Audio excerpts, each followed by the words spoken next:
এই যে শেখ হাসিনা যে দেশে ফিরাইতেছে, এই যে রাইটার্সকে যে বলছে যে আমি এই বছরের ভিতরে দেশে ফিরে যাবো, এটা আসলে দেশকে সর্বোচ্চ বিশৃঙ্খলা করার একটা লক্ষ্য।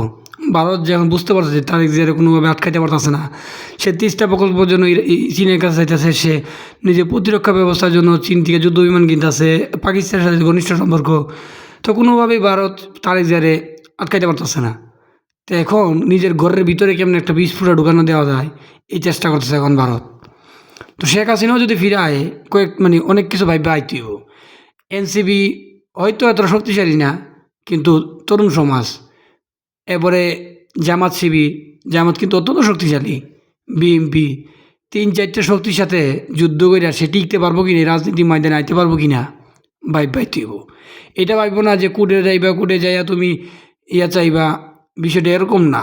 কারণ মানুষের যে রাগ, যে ক্ষোভ, ওই ক্ষোভের কারণে কোর্টে মানে ওই দেখুন আইনও ঘুরা যায়। যেমন রামিসা হত্যা মামলা আর যে 10টা মামলাগুলো হয়েছে, এগুলো কিন্তু বিচার হইতো 1-2 বছর 5 বছর পরে, কিন্তু মানুষের ক্ষোভের কারণে, মানুষের চাপের কারণে কোর্ট কিন্তু 1 মাসের ভিতরে রায় দিতে বাধ্য হয়েছে। তো এই জন্য বলি, আওয়ামী লীগ ফিরে আসা মানে দেশের ভিতরে আবার চরম একটা বিশৃঙ্খলা তৈরি করার ভারতের একটা নীল নকশা। কারণ যে কোনোভাবেই যে তারিখ যে আটকাইতে পারতেছে না, সে যেভাবে চীনের দিকে যুক্ত আছে, সে যেভাবে পাকিস্তানের দিকে যুক্ত আছে, ভারতের জন্য চরম উদ্বেগ বা চরম আতঙ্কজনক হয়ে দাঁড়াইছে। এই জন্য একটা বীজ ফুরা ঢুকে যেতেছে ভারত বাংলাদেশের ভিতরে।